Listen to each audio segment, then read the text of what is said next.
Bonjour, maintenant je vais vous montrer comment utiliser la billetterie virtuelle dans Réservotron. C'est assez simple, en fait, la fonctionnalité est déjà activée dans votre compte. Tout ce que vous avez à faire, là, c'est vraiment là, d'ajouter le lien dans vos gabarits de courriel pour que le client puisse télécharger les billets qui sont générés, puis vous les présenter avec son téléphone intelligent pour que vous puissiez les scanner puis valider là, l'arrivée du client sur votre site.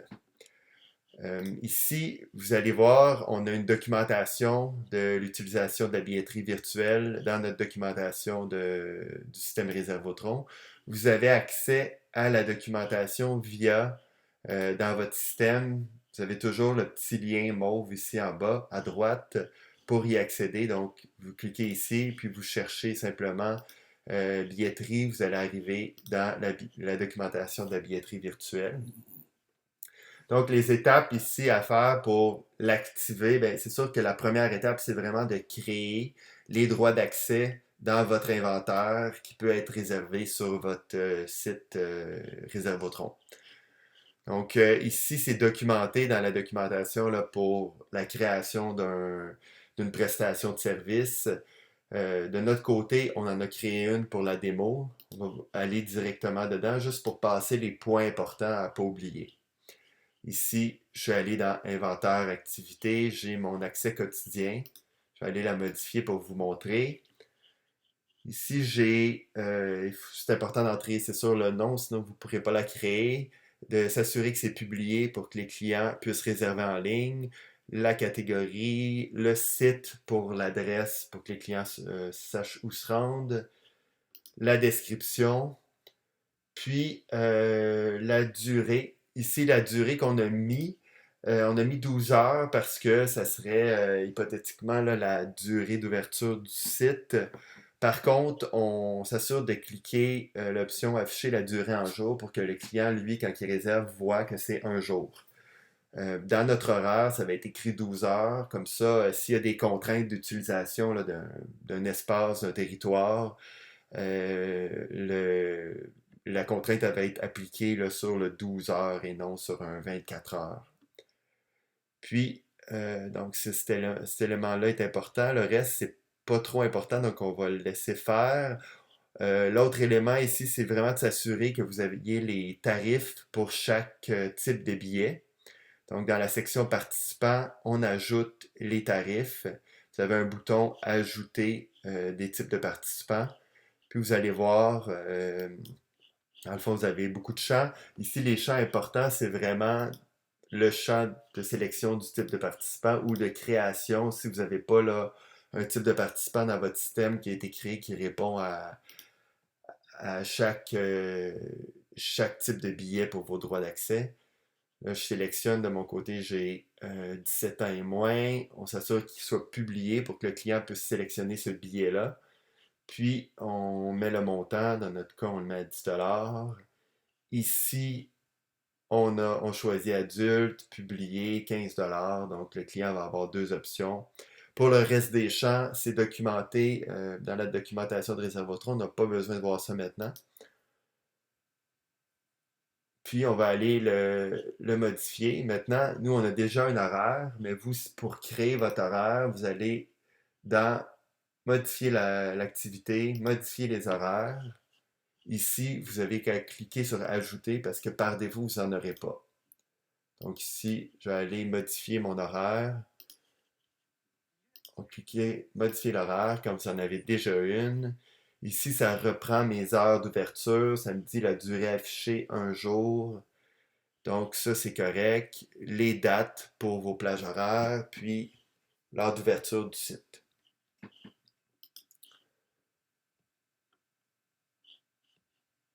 Maintenant, on va aller voir directement un exemple de réservation. Donc, de mon côté, vous pouvez prendre une réservation à l'interne comme pour l'ensemble des prestations de services ou avoir le lien là, où le client peut réserver. Donc, c'est ça, ce lien-là, dans le fond, si vous voulez le vendre de votre site, une prestation spécifique, vous n'avez qu'à copier le lien puis mettre le lien sur votre site web. Vous, comme le client, là, vous allez pouvoir réserver. Donc ici, on va faire un exemple.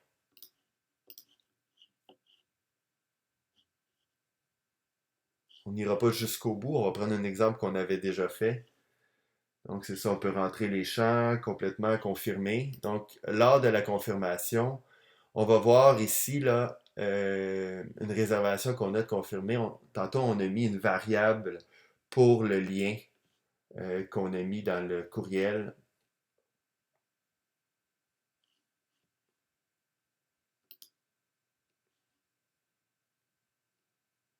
On a confirmé.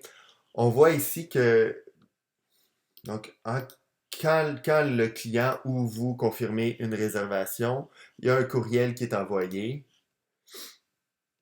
Ici, on voit que le courriel génère un lien qui est dynamique. On dit donc qu'il va vraiment être spécifique à la réservation en cours. Puis le lien ici là, permet au client d'accéder, de télécharger ses droits d'accès pour vous les présenter quand il vient sur votre site. Maintenant, de la façon qu'on modifie le gabarit courriel pour s'assurer qu'il génère bien ce lien-là, c'est simplement d'aller dans la section Autres, gabarit de courriel. Vous cliquez sur le courriel de confirmation de commande, vous faites Éditer. Puis, dans la documentation de la billetterie virtuelle, vous allez voir ici là, que c'est documenté. Donc, vous pouvez simplement cliquer ici, puis ça va copier le lien, ou vous pouvez le copier, puis aller le mettre dans votre gabarit. C'est sûr que par défaut, on voit ici, on voit ici qu'on a des liens qui ont été créés dans notre outil de modification du gabarit. Par contre, ici, pour l'URL qu'on a mis, le dynamique, on n'a pas de lien créé. Donc, c'est important ici, là, vous pouvez juste copier, vous cliquez sur le lien, puis vous mettez l'URL qui va être générée dynamiquement comme ça. Comme ça va générer un encre qu'on dit là, où le client va pouvoir cliquer pour accéder à ses billets. Si vous avez besoin d'aide, vous pouvez simplement nous le demander en cliquant sur le support. On peut vous aider à configurer là, vos courriels. Donc maintenant, ce que ça va faire, c'est que ça va vraiment générer un courriel dynamique avec un lien qui correspond à la commande spécifique du client. Donc c'est un lien avec un code qui est unique, puis qui ne peut pas être copié parce que c'est un code complexe. Donc ici, on peut aller voir un courriel d'une confirmation test qu'on a fait. On voit ici que ça me génère un code qui est unique, puis qu'on ne pourrait pas vraiment là, deviner. Donc c'est comme c'est semi-encrypté qu'on dit. Puis on va aller l'ouvrir dans une fenêtre privée pour vous montrer ce que ça donne. Donc on avait déjà ouvert ici en format téléphone. Le client, lui, c'est ce qu'il voit. Puis ce qui va pouvoir vous présenter. Donc, si de votre côté, vous n'avez pas de connexion Internet ou vous ne pouvez pas valider directement, là, vous n'avez pas d'appareil, vous êtes sur les sentiers, vous ne pouvez pas valider directement le billet du client, vous allez quand même avoir un code de couleur. Dans notre cas, il est sombre, là, ce qui a été généré pour aujourd'hui. Mais les codes de couleur vont vraiment changer et être spécifiques à chaque jour. Donc, le client va falloir qu'il l'ait téléchargé pour avoir son code de couleur. Vous, ça vous permet de valider que la commande est valide. Puis, si vous avez un appareil mobile sur les sentiers ou même un appareil, un ordinateur avec un scanner, vous pouvez simplement scanner le code QR du billet.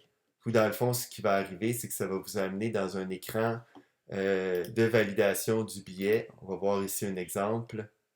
Ça vous amène dans cet écran-là euh, que vous avez les liens là, pour faire le check-in. Donc, si vous avez un appareil mobile sur les sentiers, vous pouvez le faire aussi. Vous avez l'option.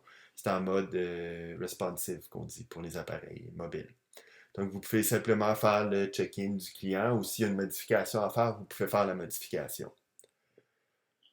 Donc, en gros, c'est ça. Vous, c'est sûr que le check-in, si on fait le check-in ici, ben, ça va être mis à jour comme dans l'ensemble du système.